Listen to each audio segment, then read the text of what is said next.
Angelique and welcome to Pottery Box. Today I am making the second in a series of 3 little characters with varying difficulties.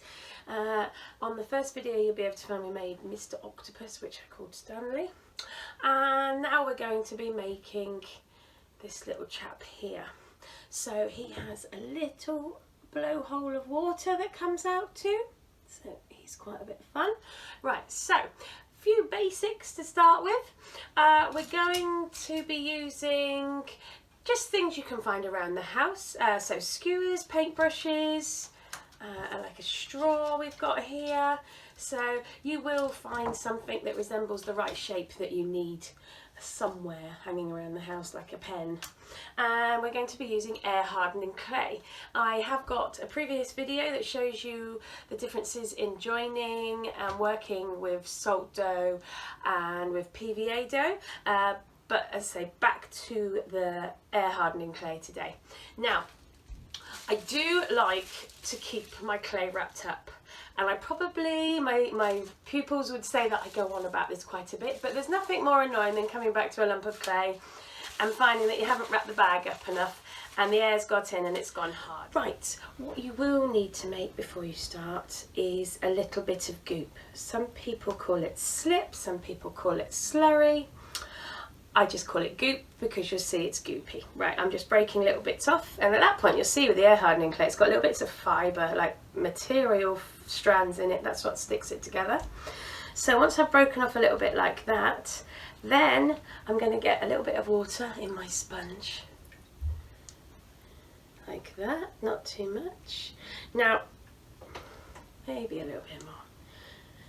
Now the easiest way of doing that is to leave it overnight, but if you're impatient like me, then you can literally just squish it up for a few minutes and it will go gooey. So what we're looking for is basically a gooey mess. So you want to break down that, and what this is for is sticking your tail on and your fin on and things like that. Can you see that's getting messy? Now that's probably the more fun way of doing it, but if you want to soak it overnight, you can do. So there's my goop ready. Now I'm just going to wash my sponge with my sponge in here. So now you've got everything together, you should have your clay, your tools and your goo, and you're ready to start. So first of all I'm going to get a nice amount in my hand, and I'm just going to pat it in my hand. Now I do this so you don't get a squishy bit and a hard bit, just makes it nice and even. And looking at the whale, I'm thinking probably want to go about half with this. So I'm doing that in my hand, so it's like a long ball, and then twisting. The reason for twisting is if I pull I'll get long bits and then I have to fold them back in. Whatever clay I'm using, I always like to use balls because it's just so much easier to work with when you break them off as a ball than if you break it off little bits. And you'll see later on that I use balls for the eyes and everything. I'll explain that later. So now I've got a ball like this, we'll go on to the next step, which for this chap is a thumb pot. Right, to start with a thumb pot, I need to cut my hand like that, and then with the other hand I want to do a crab claw. Now for all ages I like to say this is like a caterpillar because it goes round and round and round, and this is like a crab claw because we don't want to be doing this so much as using the squishy parts of our fingers. Now I'm left-handed, so you might want to use the caterpillar on that hand and the crab claw on here. Now if you can see I'm going gradually round, because if you do a bit over here and a bit over here you're going to get an uneven pot. What I want to do is just slowly go round with my thumb on the top and my fingers on the bottom, and your thumb putting pressure down will slowly sink down in. Can you see that? So we're going to slowly go round and round, and can you see how my fingers are now coming up the side? And then we have, you can get both fingers in now and do that, and we're just squashing at that angle around and around and just moving it round. And then once it's thinner at the bottom you can have a feel between your fingers and your thumbs, and then we should end up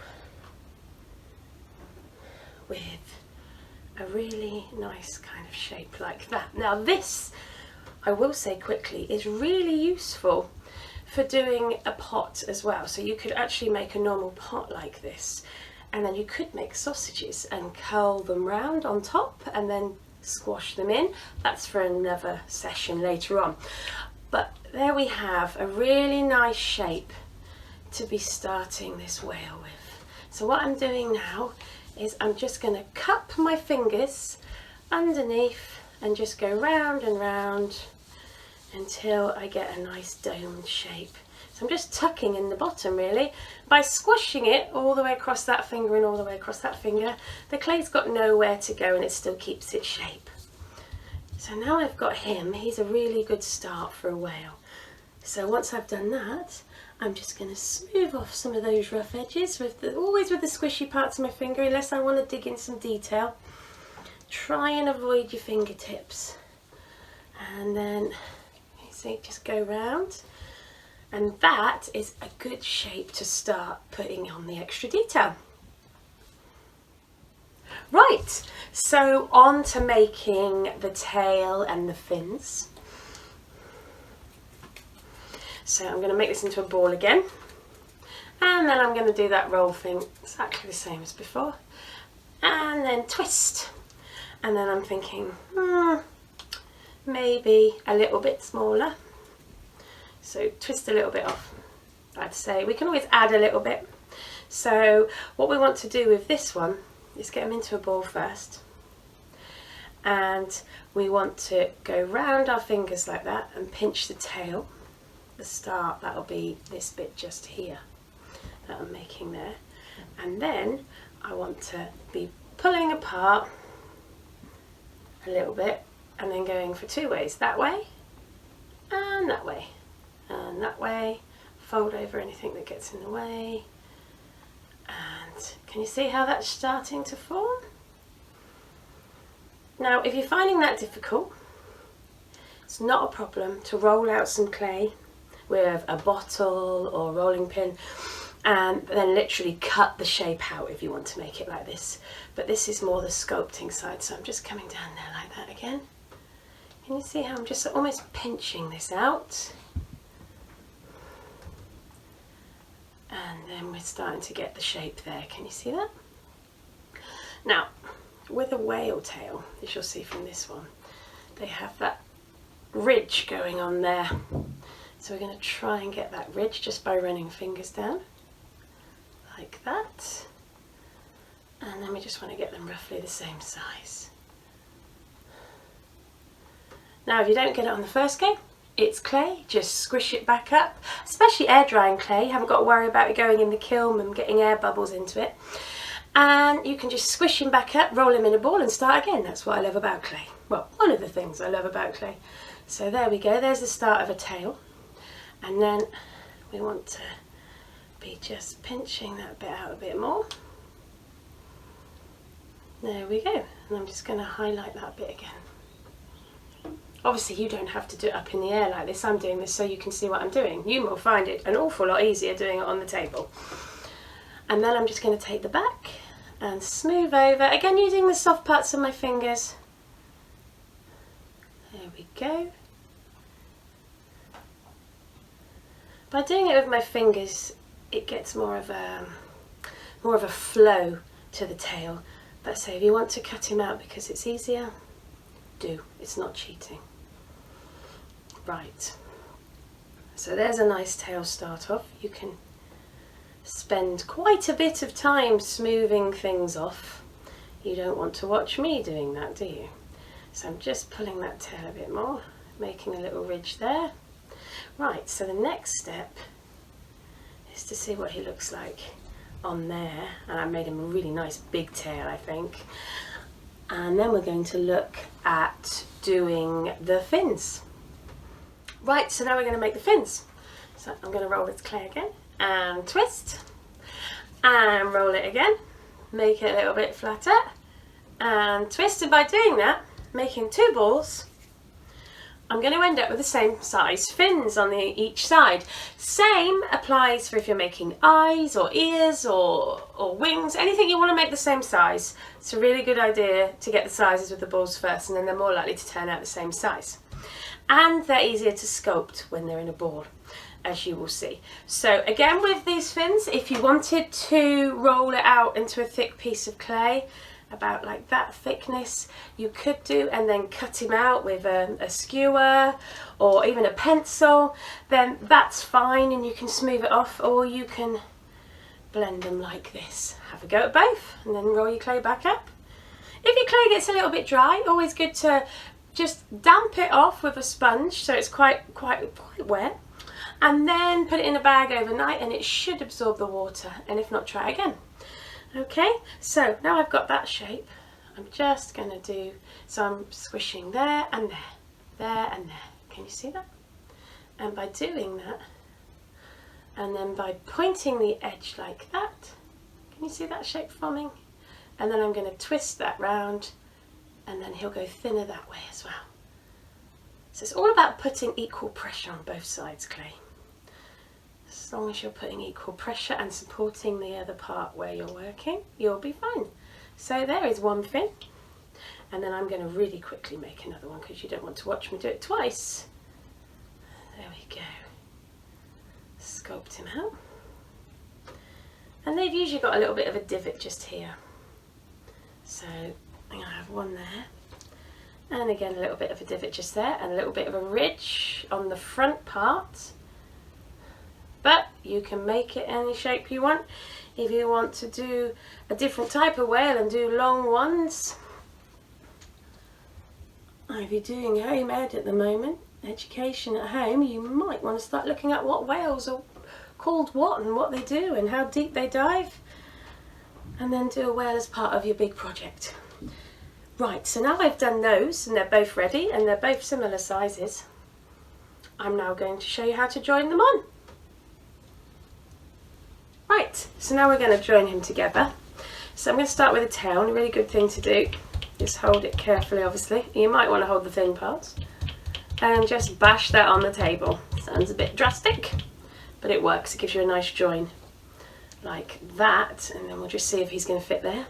And then do the same with the fins. You can't see this side, but that's what I'm doing.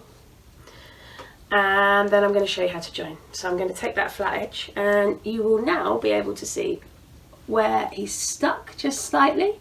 So I'm going to take, oh, I've got a sharp skewer here, kebab skewer here, but you can use a pencil if you want to. And I've gone one way, and then I've gone another, and that's just to rough it up. And I've done the same with that one. And that's where that goop that I was talking about earlier comes in. Here's one I made earlier.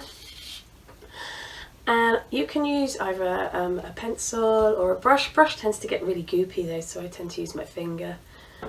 And I'm just going to dab. I'm not going to smooth, I'm going to dab that on. Then I'm going to push that on.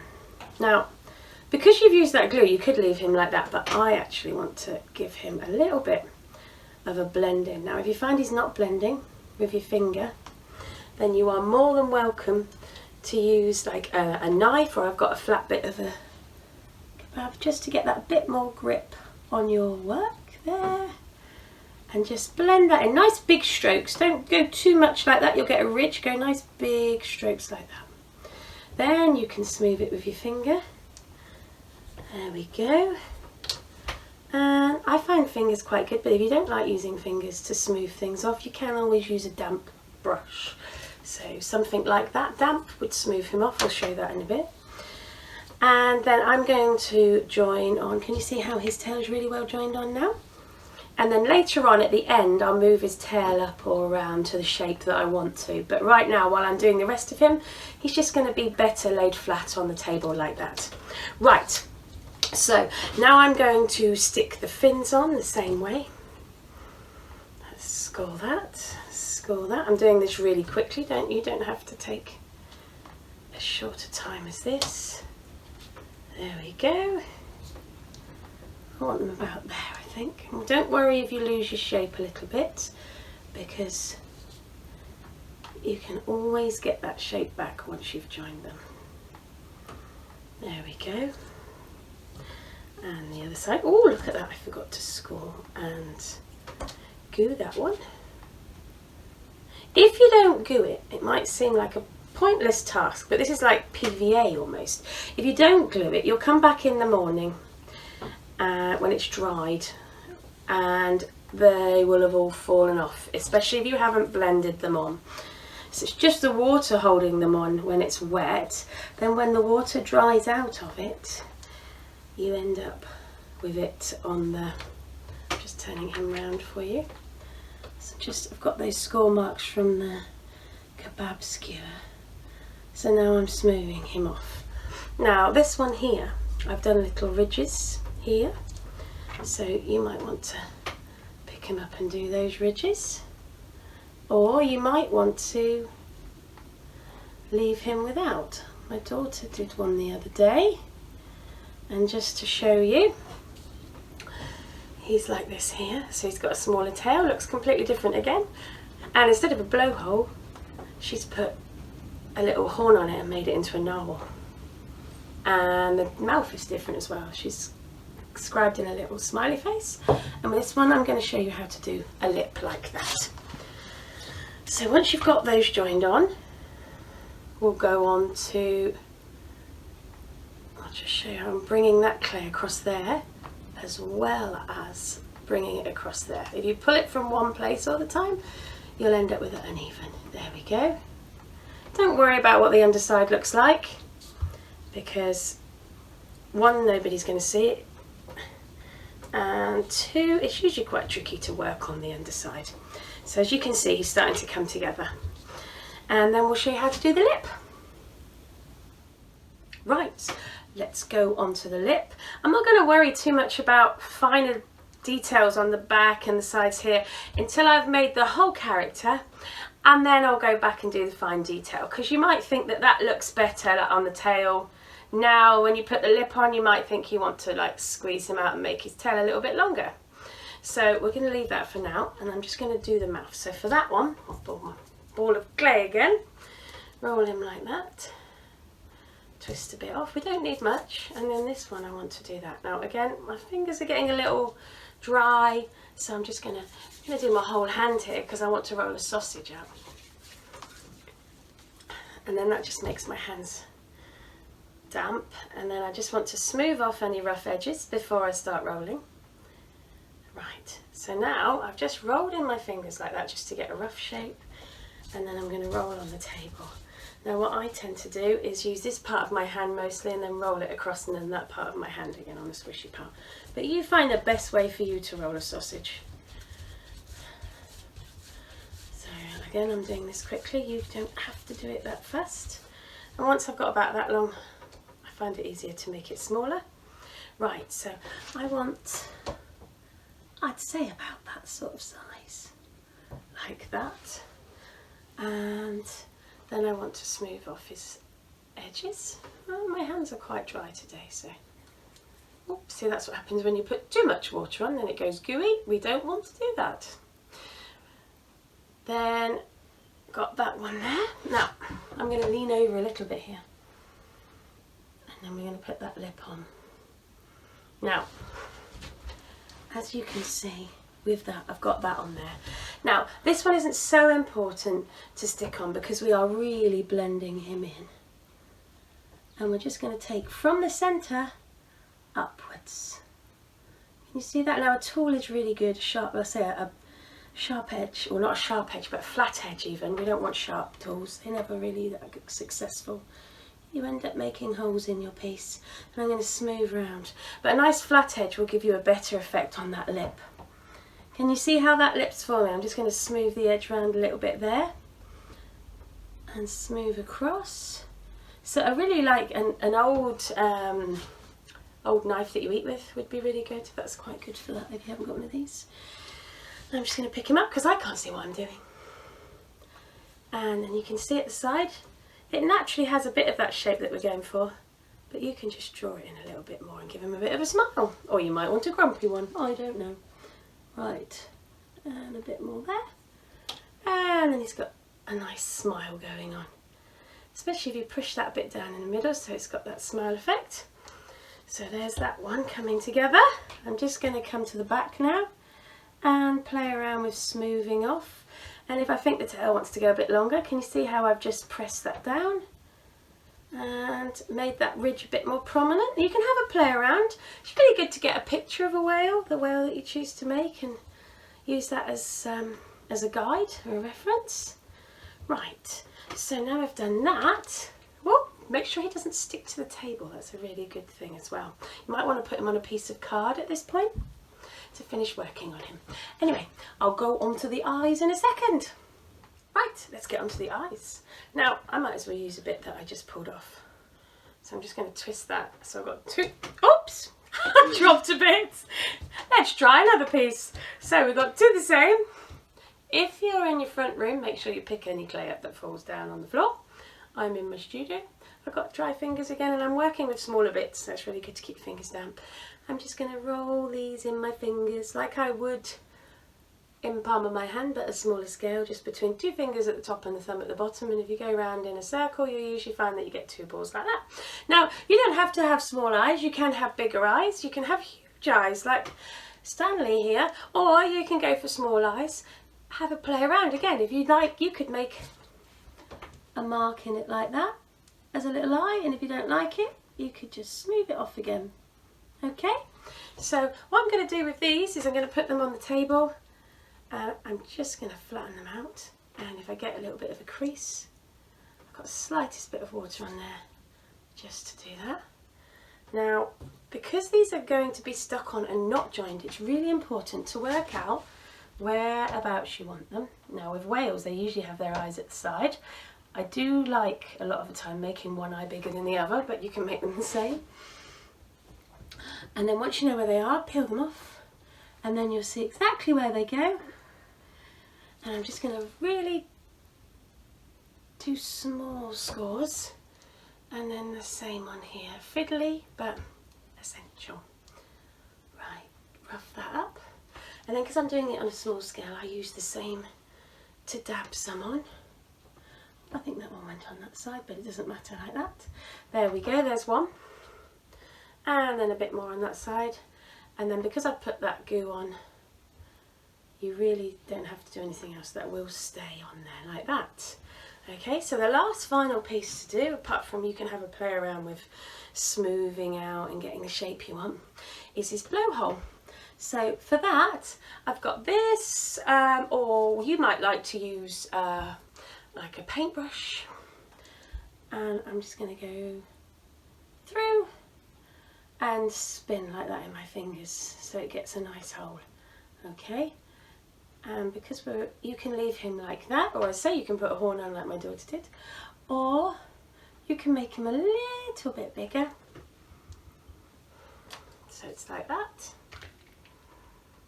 So if you've got yours on card, you don't have to pick it up at this point. Especially when you start to shape the tail where you want it, always good to have it on something so you can move it off the table and let it dry for 24 hours. It might take a bit longer to dry, depending on how thick you've made him. Now I want to make, if you want to get really detailed, I want to make this little water squirt coming out. Now this one is, I'm going to use a fresh piece of clay. Sometimes when you leave your clay out like this and it's small pieces, it will dry. So again, if you want to put it into a bag, so even spray it with a water sprayer before you put it in the bag and leave it overnight, and it should go damp again. So I'm going to pull off a fresh piece from the bigger lump, make him into a little ball. Again, damp my hands. It's quite a warm day where I'm videoing, so my hands are getting dry. Now I'm going to make for this, I'm going to do that long shape there like we did with the bigger pieces, and then I say you can flatten him out a bit more if you find it easier. We're going for another sausage, but these are tiny sausages, so again, you don't have to do it as fast as me. I just don't think you want to sit there and watch me roll out clay for ages. You want to be concentrating on your own piece. So once again, can you see how thin I've made that? If you go long, it's rather difficult. So break it off, and then you've got two, so you're not losing anything. Now you can go about that thickness. And then what we want to do is we want to go break one about that thickness, and then get another one and do that. And then I do a third one, so we've got three. And then I might want to do a fourth one. So now I've got, can you see, there are four all together. Now on this end, this is why I don't need to join them, I'm going to literally squash them together slightly and just roll that end into a point. Now if it looks like it's not going to stick, again damp your finger, do that and then roll again. Careful not to get it stuck to the table, that would help by being a little bit wetter. Now you've got these bits, you can bend them out. Doesn't matter if they're different lengths, it will almost look better. So this one might want to be slightly higher. I'm going to come forwards a bit because it's, and then I'm just literally going to smooth in my fingers until they get thinner. There we go. And there you have a blowhole. Now I would dry that, make sure he fits, and then dry him separately. And one last thing that I haven't done is I want to get another sharp tool. This might be more of a pencil if you haven't got one of these. And then I just want to put a little pupil in there. And I want to put a little pupil in there. And there you go. One whale. You can take as long as you like, smoothing off all those little bits. You can pick his fins up. If you want to make his tail come up in the air, like this one, all I've done is I've took a little piece of my clay, actually to get the dry pieces is quite useful at this point. Make it into a ball again. And then I'm not going to stick it with any goo, we don't want this to stick to him. I'm just going to use that like a prop on the card, and then you can make his tail like that, and then when it's dry, it will stay there, and then when it's dry, this one will come off. Right, so I'm just going to show you a bit of finishing. So with these little water bits, we can just pinch them back up the other way and fiddle with that. So if I do it with a couple and then bring the other one down, you can spend ages doing this. Or if I'm lifting him up so I can see him, you can keep him in the same place. Like this bit on the end of the fin would be thinner, and then that bit would be thicker, so I can look at that and make him a bit more like that there. And then on the bits here, if you've got like a little rough edge, you can dab your finger. At this point, it might be a good point to say about the wet brush.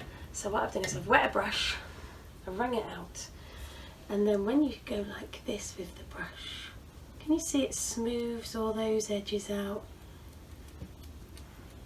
And almost the more you use that brush and it gets the goop on it, the more it will smooth it out. So have a play with that. I hope you've enjoyed the video, and if you liked it, then if you could like it, and if you want to see more, you could subscribe and press that bell. And next video we're going to be looking at this one here, who I'm going to make with a coil base, which is like the sausages that we looked at earlier. And I'm also going to make a lovely little chest, I can't say that, treasure chest, and a little pineapple to go with him. So that's what's going to be on the next one. Thank you very much.